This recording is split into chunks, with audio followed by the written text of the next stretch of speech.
Okay, so this is our last lecture that is dedicated to PYQs of this chapter. बहुत ही प्यारा ये chapter है, ठीक है. इसके PYQs बहुत इंपॉर्टेंट है.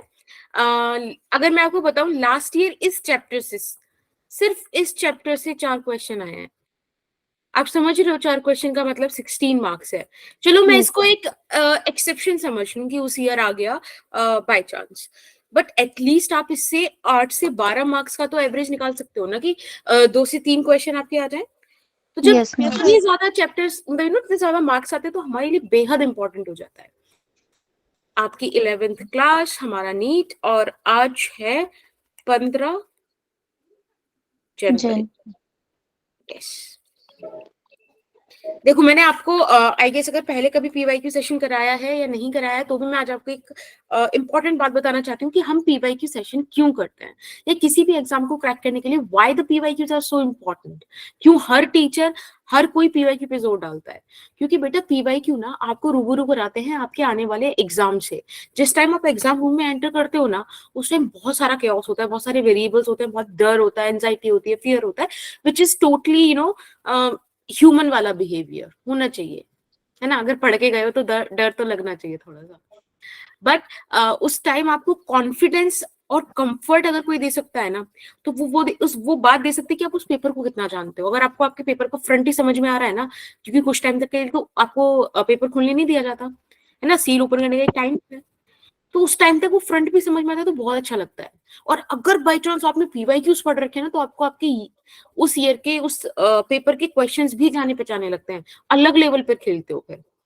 तो पीवाईक्यूज को कराने का पॉइंट ही ये है कि आप फेमिलराइज हो जाओ, आपको आइडिया हो जाए कि कैसी चीज को आपको डील करना है, राइट. तो बहुत इंपॉर्टेंट सेशन से ही आप जरूर कीजिए इन्हें.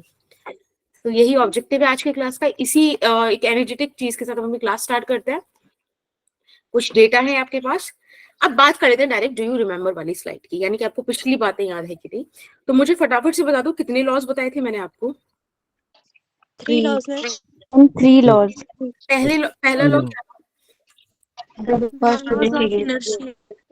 Law of inertia. Very nice.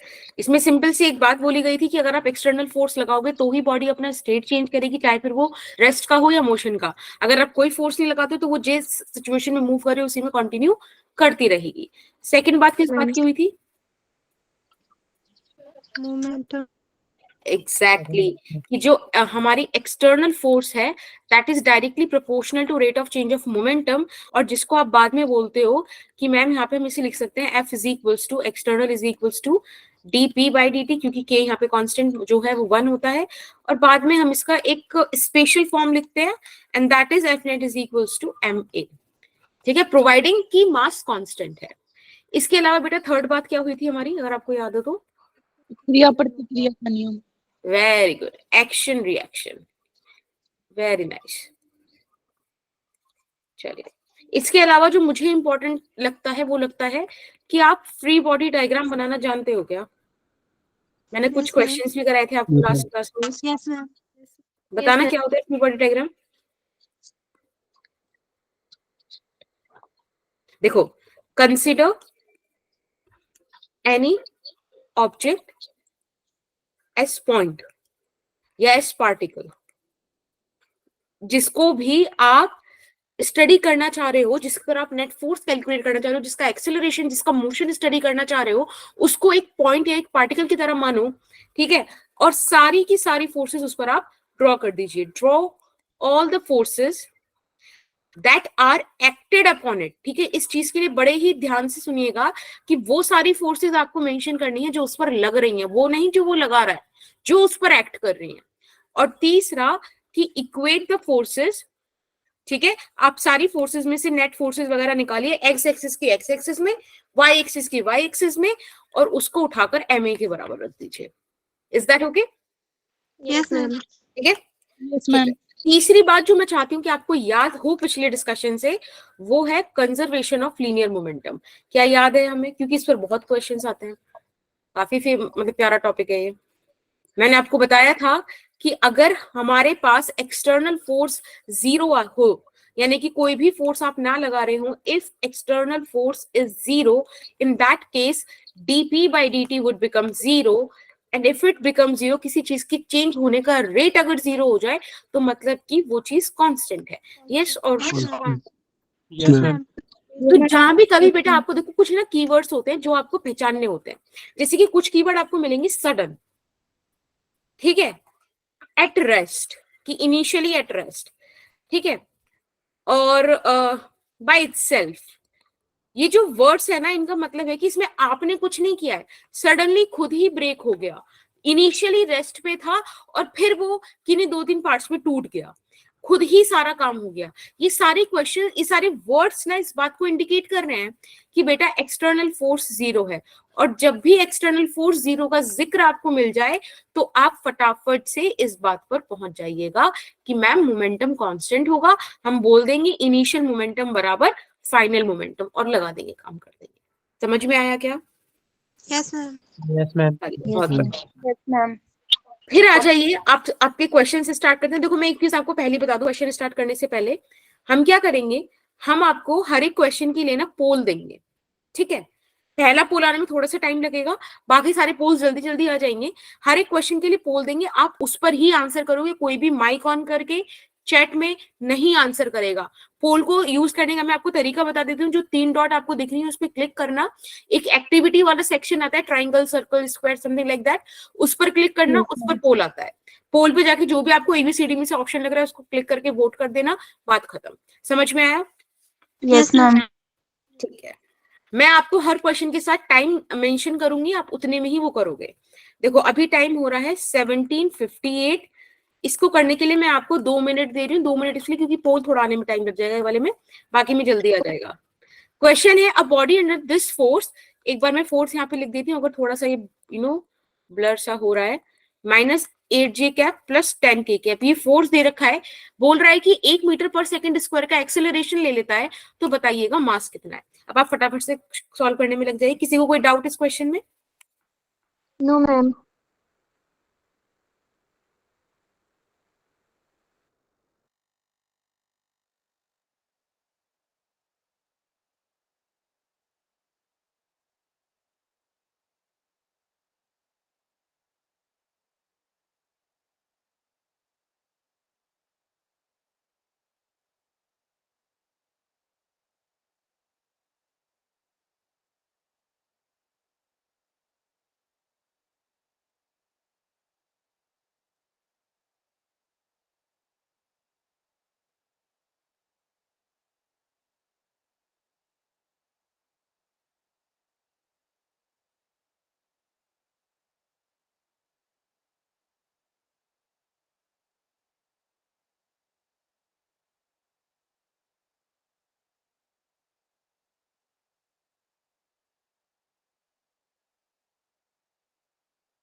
Okay, Done, very ma'am. Nice. ठीक है, तो देखो वेरी नाइस, बट वोट्स तो बहुत कम है। हम तकरीबन 35 हैं और 16 वोट्स आएंगे हैं। और क्वेश्चन ऐसा था नहीं कि इतनी कम वोट्स आए, पर चलो ठीक है, कोई नहीं। फर्स्ट पोल था, 17 वोट्स हो गई हैं। मैंने रिजल्ट आप लोगों को दिखा दिया, एक बार चेक कीजिएगा। चलिए अब हम लोग इसको चेक करते हैं कि इसको कैसे सॉल्व करना था। देखो क्वेश्चन समझ में 2009 नहीं में आया किस करना था। क्या बेटा? मैम आपने किस पे क्लिक करने के लिए कहे थे जिसमें पोल आएगा? बेटा देखो पोल के लिए सिंपल है कि आप एक्टिविटीज वाले पे जाओगे, एक्टिविटीज में आपको पोल दिख रहा होगा, पोल पे क्वेश्चन लिखा होता है, क्वेश्चन 1 जो यहाँ पे नंबर होगा वही वहां पे होगा, और ABCD 4 ऑप्शन होंगे, उस पर आपने ए पे टैप किया और उसको वोट कर दो, नीचे वोट लिखा आता है, तो वो आपके नाम से मेरे पास डेटा आ जाएगा कि इस बच्चे ने इस क्वेश्चन का ये आंसर वोट करा। अभी समझ में आया? अब तो देखो एंड कर दिया है, नेक्स्ट पोल आपको दिख भी जाएगा कि द होस्ट स्टार्टेड अ पोल करके नोटिफिकेशन आता है। Is that okay? Yes, ma'am. Cool. चलिए इस क्वेश्चन को देखते हैं। क्वेश्चन कह रहा है कि हमको एक फोर्स लगाई, हम मतलब एक पार्टिकल पर एक फोर्स लगाई गई है 6i cap minus 8j cap plus 10k cap. कह रहे हैं कि जो एक्सेलरेशन है वो 1 मीटर पर सेकेंड स्क्वायर है, बताइए बॉडी का मास क्या होगा। तो ये तो बड़ी सिंपल सी बात है, F होता है ma। अब यहाँ पे एक्सेलरेशन का तो आपको मतलब देखो सिंपल लिखो, F होता है ma। अब यहाँ पे F का मैग्नीट्यूड लिख लो। तो मैग्नीट्यूड लिखने का तरीका होता है, क्योंकि देखो मास तो एक नंबर आएगा ना, मास can not be a vector quantity. तो यहाँ पे 6 का स्क्वायर 36 प्लस कर दो 8 का स्क्वायर दैट इज 64 प्लस कर दो 10 का स्क्वायर दैट इज 100 और डिवाइड कर दीजिए 1 से, you will get the mass of body. जब आप इसको सॉल्व करोगे तो 36 प्लस 64 100 होता है, 100 प्लस 100 200 होता है, और 200 से 200 ये आ गया केजी में। इसको आप 10√2 kg भी लिख सकते हो, राइट? तो ये हो जाएगा आपका ऑप्शन सी। Option C. कोई दिक्कत किसी को? सबको समझ में No, आया? ma'am. No, ma'am. किसी को Yes, भी ma'am. डाउट है तो वो पूछेगा, ठीक है? ये क्लास उसकी है, हर सारे बच्चों की है, एक भी बच्चा डाउट लेके नहीं जाएगा। अब बात करते हैं नेक्स्ट क्वेश्चन की। क्वेश्चन कह रहा है कि 2014 में पहले तो आया हुआ क्वेश्चन है, बोल रहा है द फोर्स है acting on a particle of mass m is indicated by a force time graph. अभी मैं फोर्स टाइम ग्राफ आपको बना के दिखा दे रही हूँ, क्योंकि मुझे भी पता है थोड़ा ऐसा है। ये देखो इस तरीके से, ठीक है? यहाँ पे मैं मार्क कर देती हूँ 0, this is 6, this is 3, this is -3, यहाँ पर है 2, this is 4, this is 6 and this one is 8। ठीक है? वाई एक्सिस पे फोर्स है, एक्स एक्सिस पे टाइम है। आपको बताना है चेंज इन मोमेंटम, कि मोमेंटम में कितना चेंज हुआ है। एक मिनट बेटा, यहाँ पे आपको बताना है कि चेंज इन मोमेंटम कितना रहा, ठीक है? और 0 से लेके 8 सेकंड के बीच बताना है। आपका समय शुरू हो रहा है, अभी टाइम हो रहा है 18:04। आप लोग 18:06 कितना 6 तक बता दो, ठीक है? एक बार मुझे बता दो, आपको क्वेश्चन भी क्लियर है ना? मैम समझ में नहीं आया। बेटा आपको फोर्स वर्सेस टाइम का ग्राफ दिया हुआ है, आपसे पूछ रहा है कि ये बताओ मोमेंटम में चेंज कितना है। ग्राफ फोर्स वर्सेस टाइम दिया है, मोमेंटम में चेंज की बात कर रहा है। अभी समझ आया?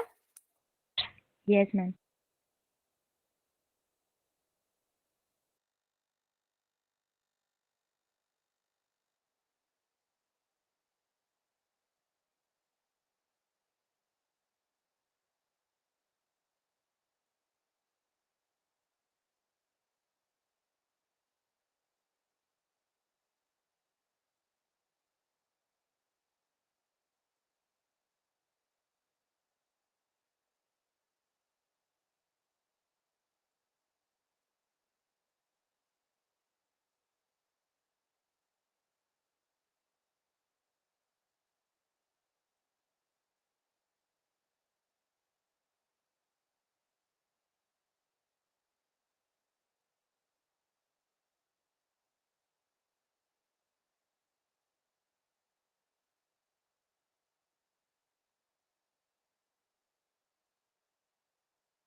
Ma'am poll. बेटा पोल लाइव है, आया कि नहीं? No ma'am. No, okay, ma'am. एक सेकंड मैं चेक करती हूँ क्या होगा। बस एक second. Question number 2 right? Yes ma'am. ठीक है, अभी आया होगा। Okay, Yes, ma'am. ma'am. हाँ ठीक है, फटाफट से आप वोट कर दो।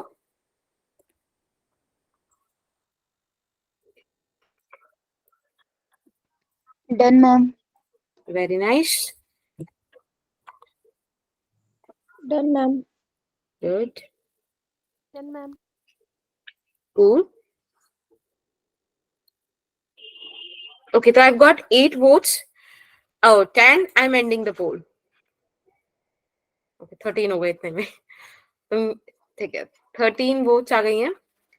रिजल्ट आप लोगों के साथ शेयर हो चुका है। चलिए एक बार इस क्वेश्चन को देखते हैं। देखो इसमें एक बड़ी सिंपल सी बात थी कि भी चेंज इन मोमेंटम बोलते हैं ना,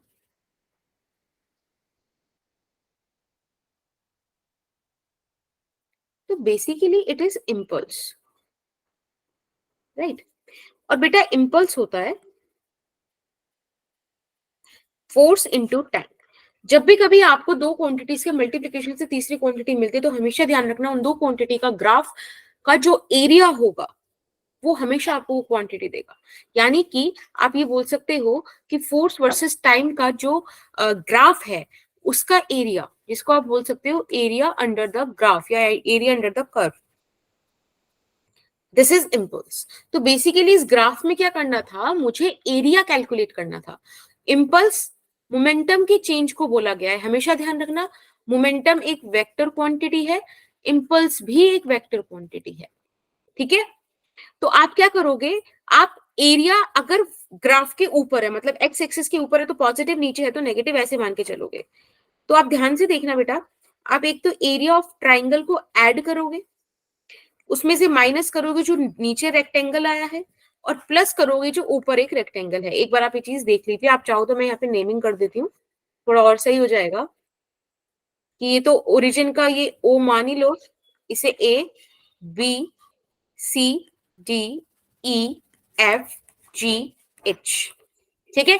तो ये वाला जो एरिया है कि एक्स एक्सिस के नीचे है ना, इसके नेगेटिव कर दोगे, इसको पॉजिटिव इसको नेगेटिव। समझ में आया क्या? सॉरी पॉजिटिव इसको आया समझ में?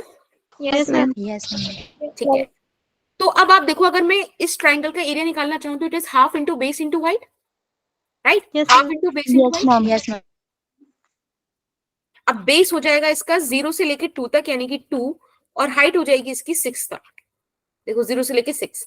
फिर जो नेगेटिव वाला रेक्टेंगल है उसकी आपके पास लेंथ हो जाएगी -3 और ब्रेथ हो जाएगी 2, तो यानी कि ये हो जाएगा -3 into 2 plus area of rectangle हो जाएगा, ऊपर जाएगा 3 और इंटू 4।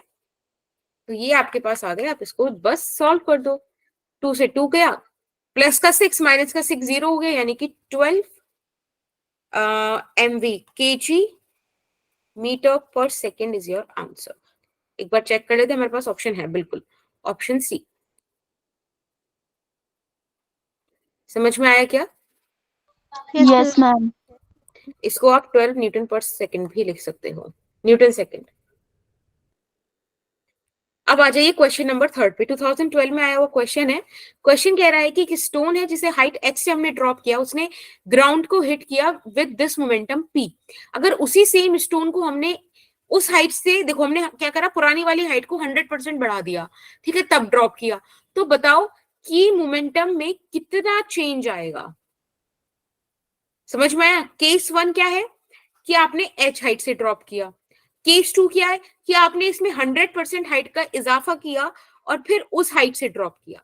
तो कह रहा है कि जब आपने h हाइट से ड्रॉप किया था उस केस में p मोमेंटम था, तो इस केस में कुछ मोमेंटम p प्राइम हो जाएगा, कुछ बढ़ जाएगा।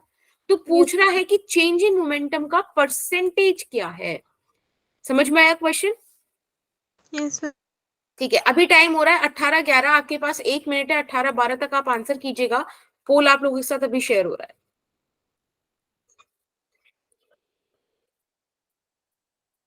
पोल लाइव हो चुका है, आप लोग आंसर कीजिए।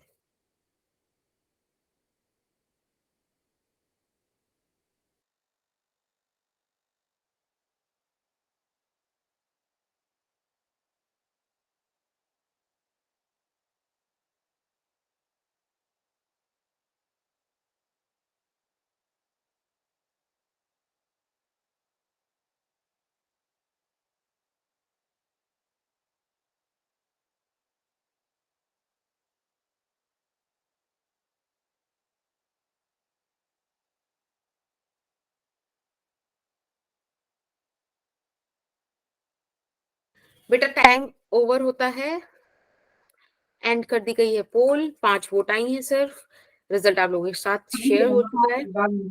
हाँ कर तू मेरा काम करे, बैग तैयार कर ना, ला मैं लूंगा अंत उंगली होगा, ठीक है लूंगा, ठीक है लूंगा।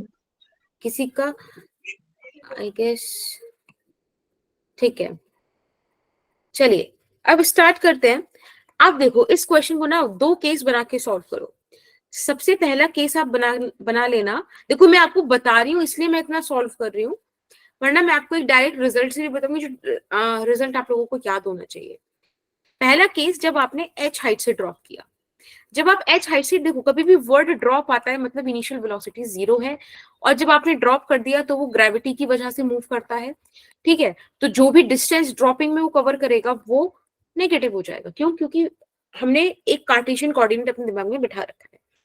तो कुल मिला के आप अगर यहाँ पे v निकाल लोगे तो बात बन जाएगी ना, क्योंकि मोमेंटम क्या होता है m इंटू वी। अब मास तो दोनों ही केस में सेम रहेगा, तो आप ये भी बोल सकते हो कि let the mass of stone be m, ठीक है, m मान लिया। तो अब एक बात बताइए, यहां से अगर मुझे v निकालना हो तो क्या ये वाली इक्वेशन लगानी सही रहेगी? Yes, ma'am. Yes, ma'am.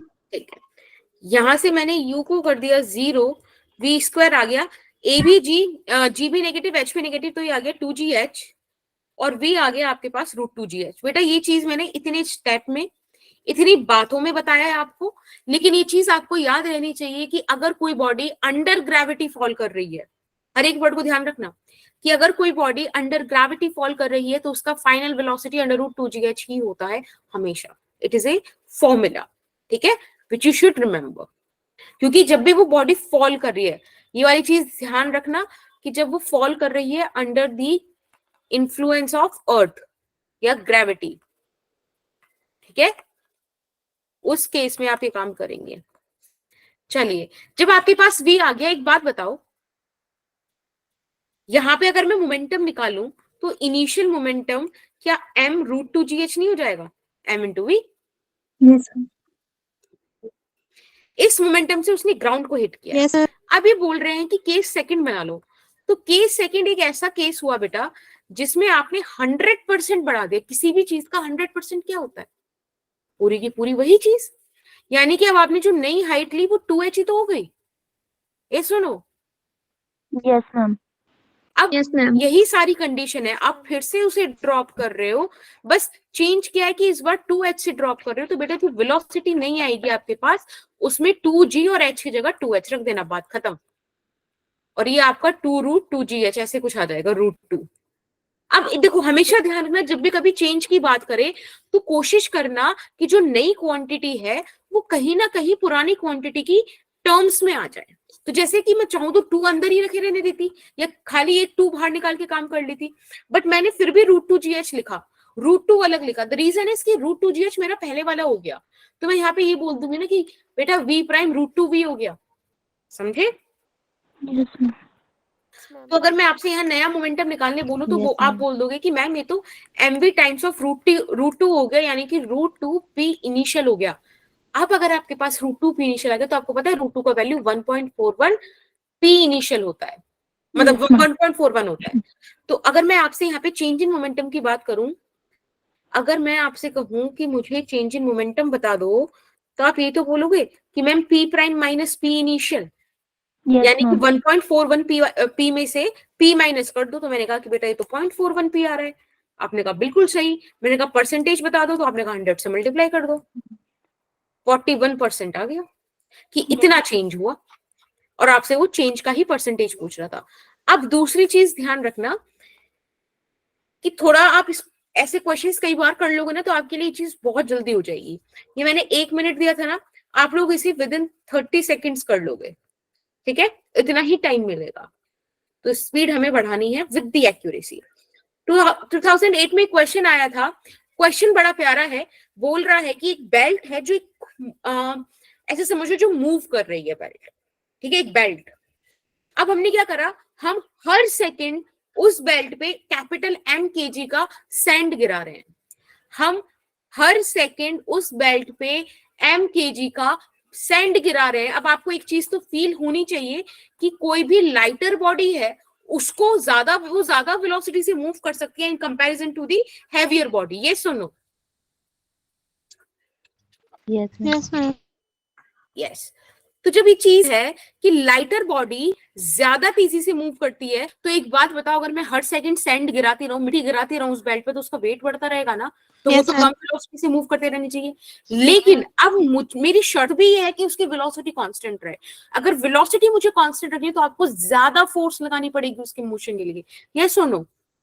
Yes, ma'am. Yes. तो अब एक बार आप क्वेश्चन देखो, क्वेश्चन आपसे यही कह रहा है कि sand is being dropped on a conveyor belt at the rate of m kg per second, the force necessary to keep the belt moving with a let me change the color। बोल रहा है the force needed to move with a constant velocity of v meter per second। कितनी force लगाओगे आप? बड़ा प्यारा सा question है, बहुत छोटा सा क्वेश्चन है, जल्दी सॉल्व हो जाएगा। अभी 18:18 हो रही हैं, आप 18:19 तक बता दीजिएगा। पोल आप लोगों के सामने आ रहा है।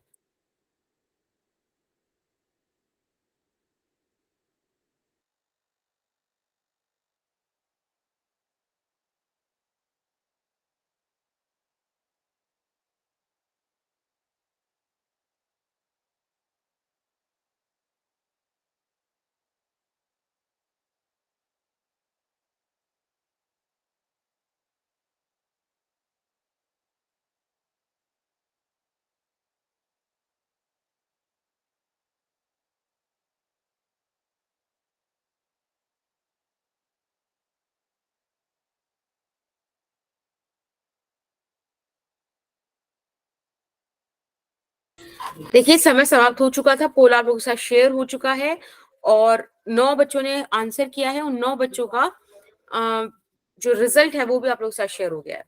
That's very good. 1 सेकेंड रुकिएगा बच्चा, बस 1 सेकेंड रुकिएगा, मिनट।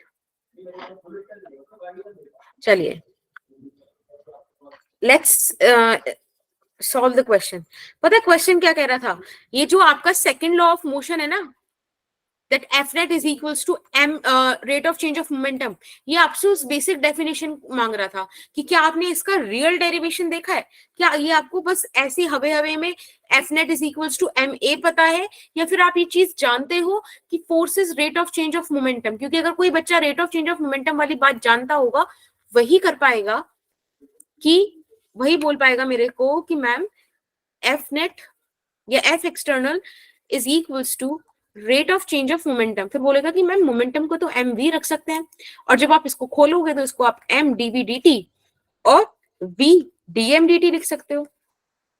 अब इस क्वेश्चन में तो देखो ना कितना सही बात बोल दी कि भैया हमको तो वेलोसिटी कांस्टेंट चाहिए। अगर वेलोसिटी कांस्टेंट चाहिए तो उसका रेट तो 0 ही होगा ना चेंज होने का।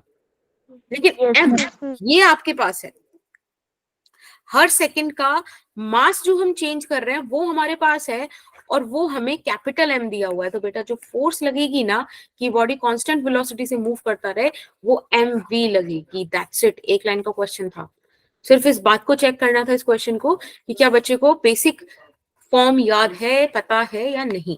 It's option C. समझ में आया क्या सबको? Yes, ma'am. बहुत बढ़िया। Let's come to question number 5। Question number 5 2002 में आया था।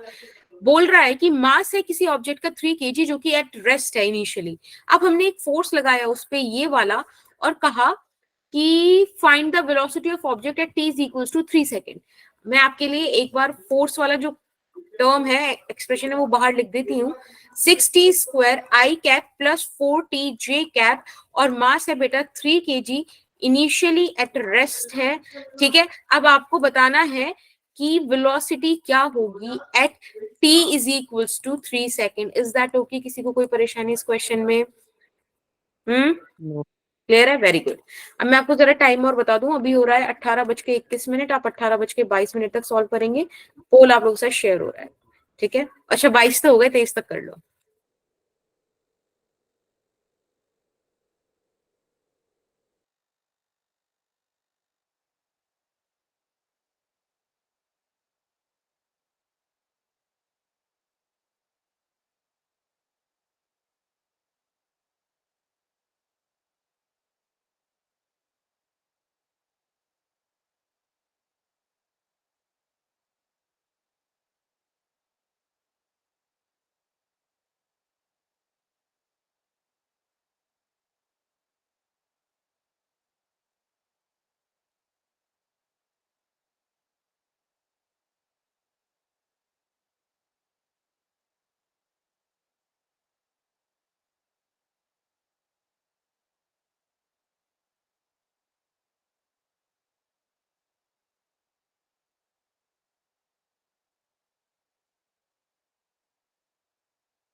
बेटा टाइम ओवर हो गया है और मैंने पोल एंड कर दिया है, रिजल्ट आप लोग के साथ शेयर कर दिया है। और मैं एक चीज आपसे एक्सपेक्ट करके चल रही हूँ कि आप बिना किसी चीटिंग के खुद से सॉल्व करके आंसर दे रहे हो, क्योंकि यहाँ पे खाली आंसर देने से कुछ नहीं होगा, समझ रहे हो।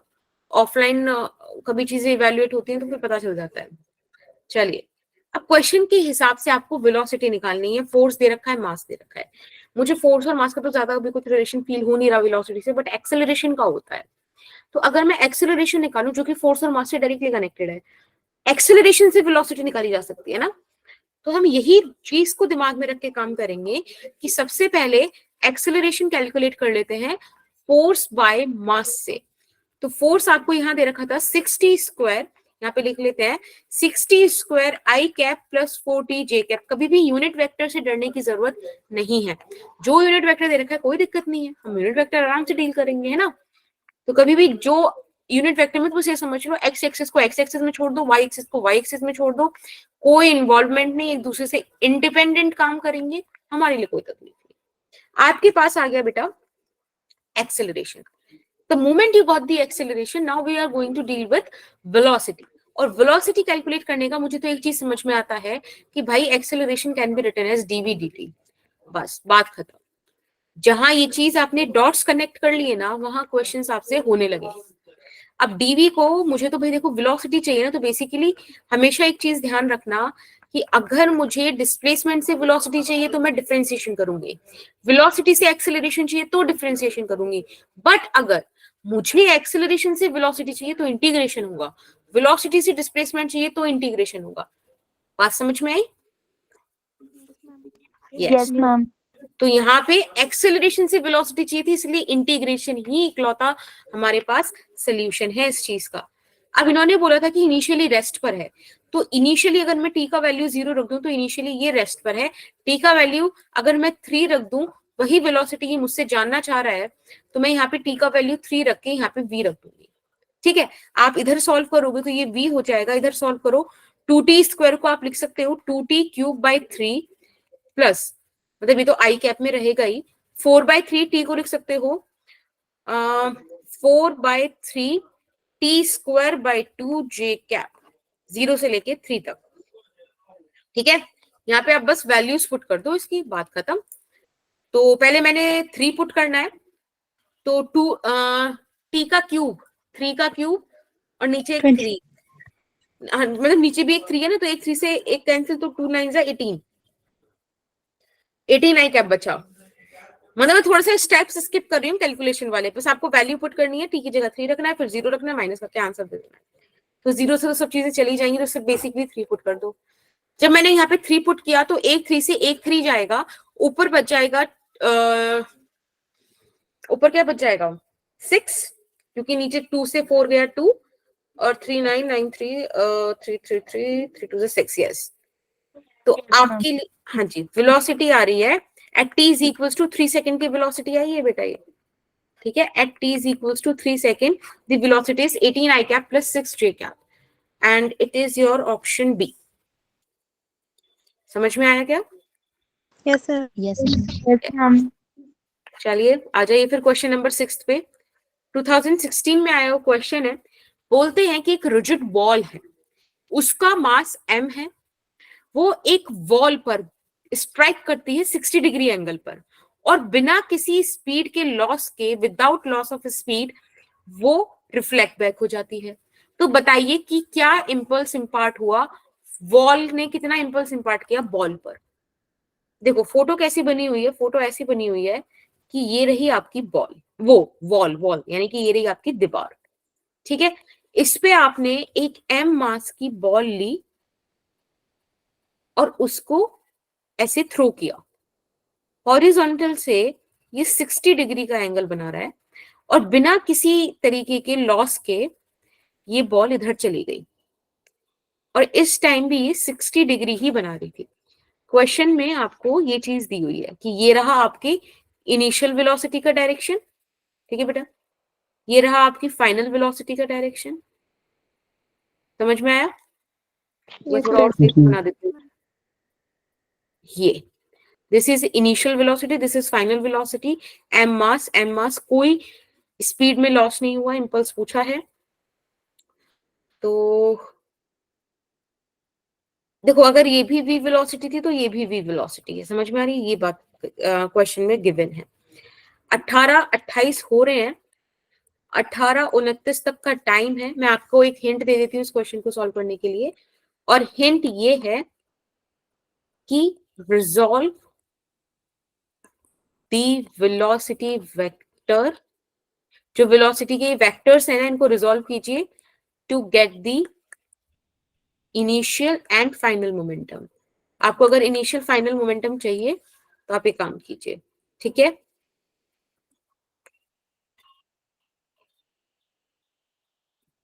सॉल्व कीजिए, वो रिजल्ट आपके साथ, वो पोल आपके सामने आ जाएगा।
दैट्स कूल, काफी अच्छे वर्ड्स थे, मतलब काफी अच्छे अमाउंट के वर्ड्स थे। Let's solve this question. देखो इस क्वेश्चन में मैं सिंपल एक ही काम करूंगी, मैं वॉल वगैरह में इंक्लूड नहीं होने वाली, मैं करूंगी इसका कि भैया सिंपल एक काम करो, कार्टेशियन कोऑर्डिनेट बना दो। आपको इस क्वेश्चन में जो जो फिर मेंशन है वो आप बना दो। मुझे ये दे रखा है इनिशियल वेलोसिटी का डायरेक्शन, ये एंगल 60 डिग्री दे रखा है, ठीक है। फाइनल के लिए मैं यूज कर लेती हूँ पिंक वाला कलर, कि फाइनली जो मूव करा ये इधर करा और 60 डिग्री का यहाँ भी एंगल दे रखा है। Just resolve these two vectors और काम खत्म। अब देखो मैंने क्या करा, इस वी को ना एक काम करते हैं, आगे बढ़ा देते हैं, ठीक है। भाई वेक्टर की शिफ्टिंग तो हम पैरेलली कर सकते हैं, तो मैं इसको ऐसे आगे बढ़ा दिया और मैं देखा कि ये एंगल 60 डिग्री है। अब इसके कॉम्पोनेंट्स आप ब्रेक कर लो। एक मिनट रुकना, बस एक सेकेंड, एक सेकेंड, यहाँ पे थोड़ा सा हम इसको, हाँ देखो इसके जब मैं कॉम्पोनेंट्स ब्रेक करूं, अरे भाई एक सेकेंड रुकना, यहाँ पे इसकी वाई एक्सिस भी बना देते हैं, ऐसे है, ठीक है। तो अब बेसिकली अगर मुझे वाई एक्सिस इसके कंपोनेंट्स ब्रेक करने, तो एक कंपोनेंट इस डायरेक्शन में आ जाएगा बेटा, एक कंपोनेंट इस डायरेक्शन में चला जाएगा, राइट? Yes, ma'am. ओके, तो यहां हो जाएगा आपका v cos 60 डिग्री और यहां चला जाएगा v sin 60 डिग्री, ठीक है। अब आप पिंक वाले को जरा रिजॉल्व कर दीजिए। तो एक वेक्टर तो इधर आ जाएगा, राइट, और एक वेक्टर यहां आ जाएगा। तो आपके पास फिर से क्या हो जाएंगे, दो चीजें आ गई, एक यहां पे गई और एक बेटा यहां पर आ गई। तो आपके पास एक एंगल बनेगा, इधर बन जाएगा आपके पास v cos 60 डिग्री, है ना, और इधर बन जाएगा v sin 60 डिग्री। यस और no? Yes, ma'am. Yes, ma'am. Yes. तो Yes, अगर मैं ma'am. आपसे इनिशियल मोमेंटम वेक्टर लिखने को बोलूं, तो आप कहोगे कि मैम ये हो जाएगा m v cos 60 degree, cos 60 degree √3/2, है ना, ये चीज हो जाएगी v √3/2, ये हो जाएगा v √3/2, sorry this is v/2, ये हो जाएगा v √3/2 और ये भी हो जाएगा v/2। तो यहाँ पे लिख दोगे m v/2 i कैप और negative of v √3/2 j cap. अगर मैं बात करूंगी फाइनल वाले की, तो आप बोलोगे कि मैम ये हो जाएगा negative of v/2 i cap, क्योंकि नेगेटिव एक्स एक्सिस में है, और पॉजिटिव हो जाएगा, नेगेटिव ही हो जाएगा j कैप, ठीक है। मैंने बोला मुझे इसे तो चाहिए ही नहीं, मुझे तो इम्पल्स चाहिए, तो इम्पल्स के लिए हमको क्या निकालना पड़ेगा, ये निकालना पड़ेगा, ठीक है, यही तो चाहिए हमें, बस ये निकाल लो फिर। तो मैंने फाइनल में से माइनस करना है, फाइनल में से जब मैं माइनस करूंगी तो ये पॉजिटिव हो जाएगा ना, जे कैप, पॉजिटिव और नेगेटिव कैंसिल हो जाएगा, तो आपके पास बचेगा negative of m v/2 into 2 I cap में, और ये बच जाएगा बेटा आपके पास माइनस का m v आई कैप। अब क्वेश्चन देख लो, आपसे वेक्टर फॉर्म में पूछ रहा है कि सिर्फ मैग्नीट्यूड फॉर्म में, तो m v आंसर आ जाएगा। समझ में आया क्या? Yes, ma'am. Yes, sir. एक ये वाला क्वेश्चन कीजिएगा, 2022 में आया है, और ये बोल रहा है कि हमारे पास एक शेल है जिसका मास m है, जो इनिशियली रेस्ट में है और वो एक्सप्लोड हो जाता है, फट जाता है 3 फ्रेगमेंट्स में, 2:1 के फ्रेगमेंट में, ठीक है। जो इक्वल मासेस थे वो तो म्यूचुअली परपेंडिकुलर डायरेक्शन में फ्लो कर गए, मतलब टूट के भागे v वेलोसिटी से। जो थर्ड पार्टिकल था वो किस वेलोसिटी से गया होगा, आपको ये बताना है। एक बार मैं फिर से बता देती हूँ कहने का अर्थ क्या है। कहने का मतलब है कि हमारे पास एक मास था, वो शांत था, फिर वो फट गया, 3 पार्ट में फटा। जो तीनों पार्ट के जो रेशियोज थे वो 2:2:1 है। ये दोनों सेम मासेस के हुए ना, दो पार्ट्स, तो ये एक दूसरे के म्यूचुअली परपेंडिकुलर जो है मूव करे विद वेलोसिटी v। वो पूछ रहे हैं कि जो लाइटर पार्टिकल है ये किस वेलोसिटी से मूव करा होगा। क्वेश्चन समझ में आया क्या? Yes ma'am. ठीक है, अभी टाइम हो रहा है 18:35, 18:36 तक आप सॉल्व करके बताइएगा, पोल में आपके साथ शेयर कर रही हूँ।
वेरी नाइस देन, मैंने पोल एंड कर दी है, रिजल्ट आप लोग से शेयर हो चुका है। आई रियली लाइक कि आप लोग वोट ज्यादा करते हो, मतलब आई थिंक आप लोग ना खुद से ट्राई कर रहे हो, दैट इज इम्पोर्टेंट। चलिए देखो, ऐसे क्वेश्चंस में जहां पे आपको रेशो दिया हो, तो एक चीज ध्यान रखो, मैं सिर्फ एक बात पे बिलीव करती हूँ कि अगर मैं एक क्वेश्चन सॉल्व करने के लिए बैठी हूँ तो मेरा एटीट्यूड सॉल्वर की तरह होना चाहिए कि रिजॉल्व करनी है प्रॉब्लम, हमें प्रॉब्लम्स नहीं बढ़ानी खुद की। तो अगर मुझे रेशियो दिया हुआ है तो मैं इसमें कोशिश करूंगी कि कभी फ्रैक्शन ना आए। अब आप खुद सोचो, अगर आप m पास मानोगे तो आपको इसे 2/5m लिखना पड़ेगा ना, इसको m/5 लिखना पड़ेगा ना, मुझे रेशियो नहीं चाहिए। मैंने कहा कि अगर मुझे एक प्रिविलेज है कि मास नहीं पता, रेशियो पता है, तो मैं अपने हिसाब से मान लू ना। भाई देखो, 2 + 2 4, 4 + 1 5, यानी कि टोटल 5 है, तो इसके मैं 5m बोल दूं। अगर मैंने इसे 5m बोल दिया इनिशियल मास को, तो ये हो गया 2m, ये भी 2m और ये m। बोलो, बात तो सही है ना, रेशियो तो वही आ रहा है, पर फ्रैक्शन नहीं Yes, आया, ma'am. वो मेरे लिए इंपॉर्टेंट है। अब क्वेश्चन कह रहा था कि भैया ये जो 5m है इनिशियल मास, ये रेस्ट में है, कोई वेलोसिटी ही नहीं थी। जो आपने ये 2m वाला मास जब ये गया तो ये v वेलोसिटी से गया, मान लो कि आई कैप में गया, क्योंकि मुझे बोला दोनों डायरेक्शन परपेंडिकुलर है, तो मेरे पास फिर से प्रिविलेज आ गई कि मैं अपनी मर्जी से डायरेक्शन दे दूं, आई कैप जे कैप दे दूं। कल को वो बोल दे आई कैप जे कैप तो भी माननी पड़ेगी, है ना, अदरवाइज ऐसे भी लिख सकते हैं। अभी जो तीसरा पार्टिकल है इसके बारे में नहीं पता, इसलिए मैंने वेलोसिटी का वेक्टर दे दिया। अब इसको सॉल्व करते हैं। तो बेटा ये तो हो गया 0, यहां से सारा m कॉमन लेके इधर मार दो, तो ये बचा आपके पास 2v आई कैप और ये बचा 2v जे कैप प्लस v कैप। मुझे तो v वेक्टर ही तो चाहिए, तो क्या हो गया, माइनस का 2v आई कैप, एक काम करो v भी कॉमन ले लो और इसे लिख दो माइनस का 2 आई कैप माइनस का 2 जे कैप। मुझे वेलोसिटी का वहां पे कोई डायरेक्शन नहीं पूछा था, क्या पूछा था, मैग्नीट्यूड बता दो। तो मैग्नीट्यूड बताने का तो भैया सिंपल तरीका क्या है कि आप इसका अंडर रूट ले लो, यहां पर हो जाएगा -2 का स्क्वायर, वी तो बाहर है ही आपके पास, प्लस -2 का स्क्वायर। आप सॉल्व करोगे तो 4 + 4 यानी कि 8 आ जाएगा, जिसको आप 2√2v लिख सकते हो, और ये आपका आंसर हो जाएगा, जो कि आपका ऑप्शन बी है। क्या समझ आया? Yes, ma'am. वेरी नाइस, तो इट्स ऑप्शन बी। C. बहुत बढ़िया। मैम क्या ऑप्शन बेटा, सी है। Option C, ma'am. सी था वो? अच्छा, यस हाँ मैम। हाँ बिल्कुल ऑप्शन सी है, यस। Option C. तो इट्स, हाँ जी बेटा, ये हो गया आपका ऑप्शन सी। चलिए अब बात करते हैं क्वेश्चन नंबर 8 की। सॉल्व कीजिएगा क्वेश्चन नंबर 8, 2019 में आया हुआ है। इस बार इस क्वेश्चन ने क्या बोला है कि आपके पास जो ऑब्जेक्ट है उसके पास एक इनिशियल वेलोसिटी है, लेकिन फिर से ये वर्ड दे दिया। मैंने बताया था ना, ये वर्ड का मतलब क्या है कि आपने कुछ नहीं किया और सडनली ब्रेक हो गया इतने पार्ट में। स्मॉलर मास का वेलोसिटी दिया हुआ है, बड़े वाले मास का वेलोसिटी आपसे पूछ रहा है। सॉल्व कीजिए, अभी टाइम हो रहा है 18:40, 18:41 तक करिएगा। पोल आपके साथ शेयर हो रहा है।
ओके